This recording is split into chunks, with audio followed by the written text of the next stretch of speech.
myself. Oh no, give me that sound. Oh, I gotta go like Cobain. 8 years to the grave, gone insane. My blood got propane. How you gon' go and throw my name with shame? Already cross-faded, making it to the disco. I hate it, and you know how this goes. You framed it, picture painted in my room. This that real life shit, none of Zoom, got the scene in it. Make sure you're subscribed to JerCrispy.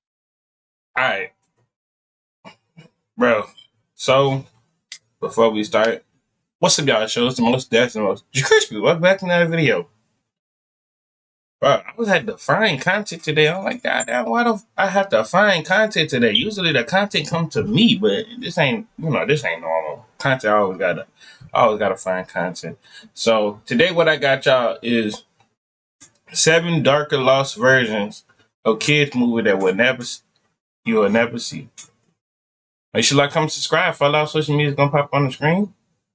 Make sure y'all go ahead and run up the views for yesterday and the other day. And yeah, we're on the road to 500, and let's get it.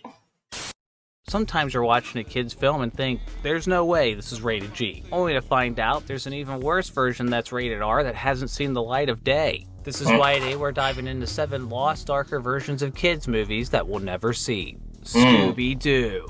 The live-action version of Scooby-Doo received awards such as Favorite Fart in a Movie at the Kids' Choice Awards, and with accolades like that, it's hard to imagine it as anything but a family-friendly flick. However, the film's screenwriter James Gunn revealed in 2017 that the first cut of the movie was originally rated R. It was rumored for years that the original cut of Scooby-Doo was way more adult than the PG version that was released, as it was claimed to be more like other TV show adaptations like the Brady Bunch movie that made fun of the shows, and Mike Myers was originally signed on to write the script and play Shaggy. And the studio still intended Scooby-Doo to be PG-13 when the job went to James Gunn, with more adult humor such as Shaggy and Scooby being huge stoners. Not that that isn't obvious from the PG version. However, according to Gunn, the thing that sent the MPAA over the edge and upped Scooby-Doo's rating to an R was a joke that referenced oral, which was later cut to make it PG-13. I'm not going to ask what the joke was or who said it, just in case it was Scooby-Doo. However, after showing the PG-13 cut at test screenings, some parents were outraged, and the movie got cut again to make it PG. Some of the changes the studio made, including removing the female character's cleavage with CGI, and making the monsters less scary, as they were originally soul-eating demons who broke into the Pentagon to take over the world in a cut ending. And there was also a cut romance between Velma and Daphne, which included them kissing on screen, and a cut scene where Velma danced topless in the bar. Jinkies. In addition to Velma, Daphne was also getting it on with Fred, according to some other cut scenes, as well as a cut line of Fred saying he wanted to do it while their bodies were swapped. And after this line, where Fred talks to Scooby about cleaning his beans at a Christmas party, Fred had a cut line implying he was jealous of Scooby's talents, as he'd like to be able to clean his own beans as well.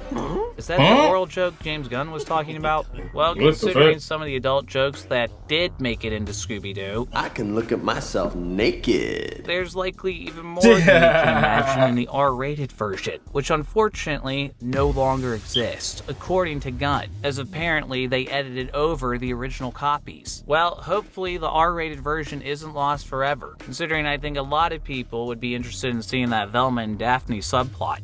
Kangaroo Jack. Kangaroo Jack, released in 2003. Yo, Kangaroo Jack was actually a good-ass movie to sit back and watch. Like, I remember the first time watching that shit in elementary class, bro. We had fucking movie date that whole week and shit like that. They are selecting movies, bro. Oh my god, bro. Infamously known by 2000s kids for the funny talking kangaroo featured prominently in the movie's marketing. The kangaroo got the money, and nothing happened away. Only to find out he barely talks in the movie and he's only in a few scenes. And like Scooby-Doo, it won Favorite Fart in a Movie at the Kids' Choice Awards. How is it I picked the only 2 movies in existence that have ever won this honor? Despite seemingly being a movie only 8-year-olds could enjoy, Kangaroo Jack was originally written and filmed as an R-rated raunchy mob comedy. The original film was called Down and Under, based on an urban legend about tourists in Australia putting their jacket on what they thought was a dead kangaroo, only to watch it hop away with all their money and valuables in the pockets, which doesn't seem like a terrible premise for a movie. This version contained much more profanity and violence, and lead actor Jerry O'Connell even confirmed he filmed a nude scene for the movie, which, as you can guess, didn't make it into the PG cut. However, after some test screenings of the R-rated cut, Warner Brothers could see no one in the audience liked the movie, though the one thing they liked was the funny animatronic kangaroo. This showed the studio who the real star of the movie was, so they reshot some scenes with a CGI animated kangaroo instead, adding the infamous scene of the kangaroo rapping that lives rent-free in the head of every kid alive in 2003, as well as a credit scene where the kangaroo calls out how stupid it is that the movie is called Kangaroo Jack despite the fact that he's barely in it. The movie's called Kangaroo Jack. It should end with me! And looking at the original script, it's definitely different than the final version of the movie, most notably missing the gross-out humor. Unfortunately, not even a hip-hop kangaroo could save this movie, as critics hated it and parents were left wondering how the hell it got a PG rating, as some crude language and sexual innuendo still made it into the final cut, including a scene where a female character is groped. Other R-rated remnants include dialogue where the mobsters insult the main characters and call them chicken shit, which were redubbed to say chicken blood. Chicken blood. Chicken blood. Chicken blood. Chicken blood. Chicken blood. Chicken blood. Which makes no sense given the missing context, like many other things in this movie. Rewatching it as an adult, I can confirm the only enjoyable parts of the movie are the 8 minutes the kangaroo shows up in. And considering he gets even less screen time in the R-rated version, I doubt that cut is any better. Surprisingly, Kangaroo Jack somehow did well enough to get a direct-to-video animated sequel. Though as dumb as the sequel was, I enjoyed it more than the original. Yeah, he ain't fighting Mike Tyson. Mike Tyson on here or something like that, or a random boxer. Maybe only because it contained one of my favorite hip-hop tracks. Yeah. Maybe one day the R-rated version will come to light, but considering that version features less Kangaroo Jack and more of Jerry O'Connell's dog, The Black Cauldron. The Black Cauldron is known by many Disney fans as the movie that nearly killed the animation studio, which bombed at the box office and lost them more than $20 million, as it finally released in 1985 after years of development hell. In the story, based on the Chronicles of Prydain book series, a young pig herder, his magic pig, the Princess Elonwy, the bard Fluterflam, and whatever this creature is, have to stop the evil Horn King from getting a cauldron that will grant him unlimited power. While Disney wanted to make a PG-rated animated movie to attract more teenagers rather than just young children, they apparently went way too far trying to make the Black Cauldron appeal to older kids. As during a test screening of the original cut of the film, some scary scenes horrified kids so much they ran out of the theater crying. The offending parts included a shockingly darker version of the scene where the Horned King raises an undead army from the cauldron, where the undead were originally more graphic, such as a character's skin melting off until they become a skeleton,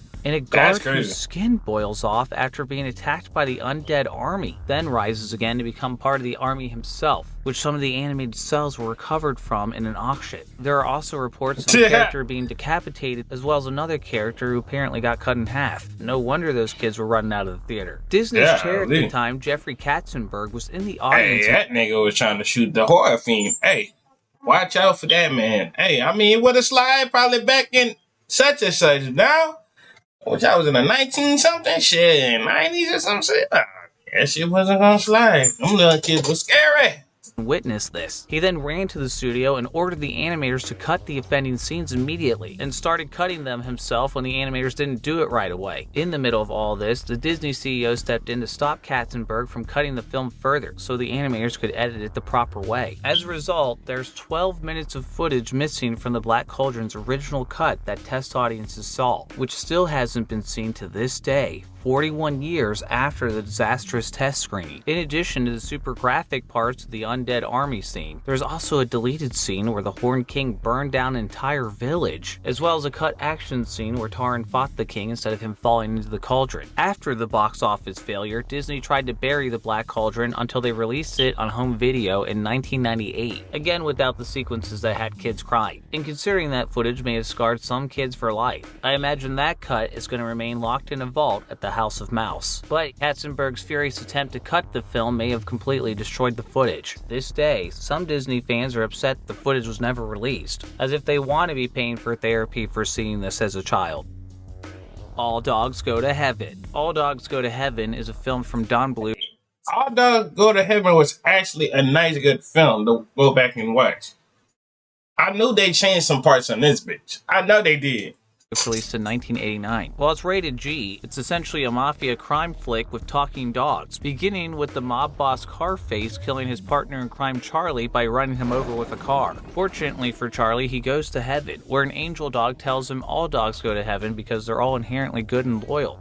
Wouldn't that mean Carface is going to heaven too? He literally just murdered Charlie. Charlie then secretly rewinds a pocket watch he finds that represents his life, which sends him back to Earth so he can get revenge on Carface. Logic's kinda out the window in this movie. The angel tells Charlie he can never come back to heaven because of this, but he doesn't seem to be bothered, as he finds Carface holding a little orphan girl prisoner because she can inexplicably talk to animals, and Charlie steals her from Carface to use her ability to try to fix bets on races. If we set the child endangerment aside, the darkest part of the film occurs when Charlie has a nightmare about going to hell, as he knows he can no longer go to heaven when he dies. In this scene, Charlie gets sucked up into a tornado to come face to face with this demon in a river of lava. After being terrorized by his minions on a boat, he sinks into the lava. While this scene is already pretty creepy, it was actually longer and more frightening in an earlier cut of the film the studio showed test audiences. We can see some parts of this cut in a screening one of the film's animators showed to a class in 2016, where there are more close-up shots of the demon as he gets all up in Charlie's face to tell him something. While the audio is unclear, the demon appears to be telling Charlie, "You are mine." The 80s were a different time, and this wasn't the only thing taken out of the movie's original cut, as the ray gun the mafia chases Charlie with was originally a much more realistic gun. Also, the scene where Charlie gets hit at the beginning of the movie definitely looks cut down. There are reports Don Bluth wanted to release a director's cut of the movie with all the deleted scenes a few years after the film came out, but someone allegedly stole the footage from the storage room it was in to prevent this from happening. Yo, whoever's holding on to that stolen print, hand that shit over quick, because Don Bluth's 87 still hasn't retired, and I want to see that director's cut. Again, real talk. Maybe you can hold on to it for now. Hold up, before he went to this, but ain't old dude, yeah, he helped that little girl out to find some new parents and shit. That's why he got a second chance to go to heaven and stuff like that. Yeah. And then they said that last good scene goodbye. They talking about, Charlie, will you be back? And then he was like, yeah. Goodbye is not forever. And then I turned around and made a whole sequel of him coming back because he wanted to, for like a girl, for a little doggy. Him and his like homeboys passed away, and then his homeboys stayed up there because he fell in love with the girl, that secretary girl. And he stayed back down to heaven, so to stay with the female dog. I'm thinking if I'm saying that right on that, I will go back and watch it if I'm probably saying it wrong. But yeah, and then he, like the angel girl was talking about, yeah, you can always come back here. Boom, boom, boom, boom, boom.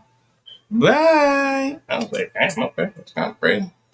City released in 1998, a sequel to Babe from 3 years earlier, about a cute little piglet who learns to herd sheep in order to avoid being killed for pork. Babe was a huge hit and also got nominated for Best Picture at the Oscars. The same can't be said for Pig in the City, which flopped in theaters, losing the studio at least $20 million. While the first Babe was a wholesome story about talking farm animals, the sequel is more like a dark fever dream full of creepy animals, which takes place in a strange fantasy city that weirdly looks like the set of Makeopolis. Right at the beginning of the movie, Babe accidentally causes a horrific accident where the farmer gets injured falling down a well. With the farmer unable to work, the farm goes bankrupt. Thankfully, Babe is famous from the events of the last movie, so the farmer's wife Esme plans to take Babe to a state fair, which will pay the big bucks for the famous pig to appear. Unfortunately, Babe that up too, as on the way to the fair, Babe makes friends with a drug-sniffing airport dog during a layover, who decides to show off what happens when he detects drugs by barking on top of Babe's cage. This causes the TSA agents to question Esme, making her miss her connecting flight to the state fair, and now she must stay in a hotel while she waits for the return flight home. The only hotel in the city that allows animals is the sketchy one run by Miss Flume, which is full of stray cats and dogs, thieving monkeys, and her creepy Uncle Fugly. That seems like an appropriate name. Uncle Fugly is played by Mickey Rooney, who was supposed to have more screen time, but his role was cut down, as children who saw a test screening of the movie reportedly found him too disturbing. Honestly, They didn't cut him enough, as watching the few scenes of his that made it into the movie also had me creeped out. Uncle Fugly's scenes were just one of many things cut from the original version of the movie that test audiences saw, which had a PG rating before it was cut down to appeal to more families. In this original cut, the farmer falling down the well was more intense, including his blood-curdling screams, with him even dying in earlier versions of the script. Esme wasn't spared from misery either, as she was originally shown being fully strip-searched in the airport scene. There was also a deleted scene of Esme in jail, which showed her cellmate putting a hand over her mouth, implying that they attacked her off camera. Cause that's funny for a kid's movie. Of course, the pig got it too, with a deleted scene of Babe falling into a canal and nearly drowning, which apparently was a different scene than the one in the final film that also shows Babe nearly drowning in the canal, before Babe saves the dog who is chasing him from drowning. This scene as well was supposed to be longer and more intense than it already is, with the other animals saying the dog deserved to die. The helpless animals in danger didn't stop there, as their fate after the neighbor called animal control in the hotel. That right there, that's kind of messed up. I know that dog was mean to them, but god damn, bro. He could at least save that dog. The monkeys were just sitting there. Them 3 monkeys were just sitting there, letting that nigga get drowned. Y'all fucked up with it. Was originally more gruesome, with officers attacking the animals before putting them in cages, which still remains an intense scene in the final film. In the final movie, Babe rescues his friends from animal control. However, this originally wasn't a normal animal control facility, as it was shown to be an animal testing facility, where critters were being tortured by the products tested on them, such as cats smoking cigarettes. And if that wasn't enough, there was also a deleted scene of Babe's duck friend Ferdinand being chased around by a hungry chef ready to kill him. And it was implied Esme and Flume randomly killed an innocent dude for calling animal control on them, because I guess they thought that was an appropriate punchline for a kids movie. Sounds more like an R-rated suspense film, which could have been what director and writer George Miller actually wanted to make, as he is more well known for making the Mad Max movies. Those of you who want to see the darker version of Pig in the City are as out of luck as the animals in this film, as that version hasn't been released since the first test screening, though considering that version includes more of Uncle Fugly. I think I'm going to sit this search out. Yeah. Rover Dangerfield. Rover Dangerfield released in 1991, starring the comedian who got no respect, Rodney Dangerfield, as a necktie-wearing talking dog who got no respect. The movie followed Rover, the pet of a Las Vegas showgirl, gambling and dancing with other dogs in Las Vegas. That is until the showgirl's gangster boyfriend tries to drown him in the Hoover Dam. Well, already off to a great start for a G-rated movie. Luckily, some fishermen save Rover from drowning before he runs off and finds a home on a farm. Over time, Rover makes friends with the other animals, and eventually he sings a song about not pissing on Christmas trees. I'll never do it on a Christmas tree, oh what would Santa think of me? Rover's fate eventually takes a turn for the worst, when the farmer believes Rover killed a turkey and takes Rover to the woods to shoot his ass. This guy can't ever catch a break. Fortunately, a pack of wolves attacks the farmer right before he's about to shoot, and Rover chases them away to save the day. Rover is then seen as a hero and lives the rest of his days on the farm getting it on with a lady dog and teaching their puppies how to gamble. What an upstanding father. If all of this sounds strangely inappropriate for a kid's film to you, it's because Rodney Dangerfield originally intended it to be an R-rated movie, but Warner Brothers changed its mind during production and decided to tone it down and make it a kid's movie instead. However, much of the adult-oriented humor still remains, such as when we see Rover trying to reanimate the turkey corpse and make it talk. According to Dangerfield, he put his own money into production and wrote some of the songs, which are by far the worst part of the movie. Never do it on a Christmas tree is safe from me. However, after disagreements with Warner Brothers about the film, they tried to quietly release it, only sending it to theaters in a few cities before going to home video. While the details of his arguments with Warner Brothers are unclear, there are reports Dangerfield had disagreements with other collaborators on the project, including not wanting to make any changes to the script. The screenwriter and popular director Harold Ramis, who also wrote Dangerfield's other films Caddyshack and Back to School, wrote the script though he didn't put his name on it, and Dangerfield got credit for the screenplay instead. Though after watching the movie, I'm not sure I'd want to put my name on it either. Ramis then left the production and sued over not getting compensation for the script. Dangerfield also had disagreements with Warner Brothers a few years earlier, as the studio sued him for dropping out of Caddyshack 2 at the last minute. Some believe this could have influenced the studio's decision to quietly release Rover Dangerfield. Guess when it comes to this movie, the farmer wasn't the only one who wanted to terminate Dangerfield. Though it would be nice to see an R-rated cut of the movie one day, because there's not really anything funny about Rodney Dangerfield as a dog if Rodney was muzzled from doing his own material. Cats. You may remember the disaster that was Cats, the movie of the musical Yo, y'all wanna go ahead and skip through this, man? I just keep it a nice good buck with you. This shit kind of low key creepy, but fuck it, man. I fuck with y'all. We can watch this, bro. That was released in December 2019. Cats was very obviously rushed to meet this release date, though I'm not sure why, as nobody was wanting ain't Taylor Swift on this shit? Man. to theaters to see it, with the Cats looking more like they belonged in a horror movie than a family-friendly musical. Unfortunately, Cats was a huge flop, losing the studio more than $70 million. The film was reportedly finished at the 11th hour, right before it was sent to theaters, and it showed, as there were many mistakes in the CGI that made it into the film. In fact, there were so many mistakes, Universal had to patch them out and send a new version of the film to theaters 1 week after the original cut was released. And apparently, there's yet another version of Cats out there somewhere that was never released, which would have been even more disastrous than the first version, as the Cats had visible assholes. According to crew members who worked on the film, Cats was a nightmare to work on, and not just because the sets in Cats looked like something out of a fever dream. The film's director, Tom Hooper, had never directed an animated film before, and allegedly had no idea what to do with Cats, with members of the visual effects teams reportedly saying they had a hard time figuring out what the hell he wanted them to do. And to make things worse, they only had a few months to finish the entire film after taking 6 months to just finish the trailer, with some of the VFX artists reportedly staying in the studios for days at a time and sleeping under their desks to finish it. In the middle of the insane crunch when the movie was halfway finished, I'd be damn, I'd sleep under no desk for that shit, man. Hell no, for this thing just to end up flopping. Oh no, I need my time for me if I did sleep under this desk. Oh no, you got me fucked now. Members noticed for the first time that the Cats had visible assholes. Apparently, the assholes were an accident, as an anonymous crew member claimed they were the result of the way the skin and fur sim were groomed, or just folded in a way that really looked like very furry lady genitals and buttholes. Yeah, I didn't need to hear that. The studio reportedly hired a new crew member 1 month before Cats released for the sole purpose of patching out all those assholes. Seeing as the two versions of Cats that made it to theaters were already a disaster, I think I speak for everyone when I say, let's hope the asshole cut is never released, because I don't think anyone wants to see James Corden's asshole. If you enjoyed this video, please subscribe, and if you know of any other kids... Yeah, I sure do enjoy this. I hope y'all enjoyed the video. Make sure to come subscribe. Follow our social media pop on the screen. This was very much a weird one for us, for this one. I'm probably going to pretty much watch more content of this dude, because it's actually interesting to learn about this. See y'all when I see y'all. Lay y'all to the bottom of my heart, and I'm out.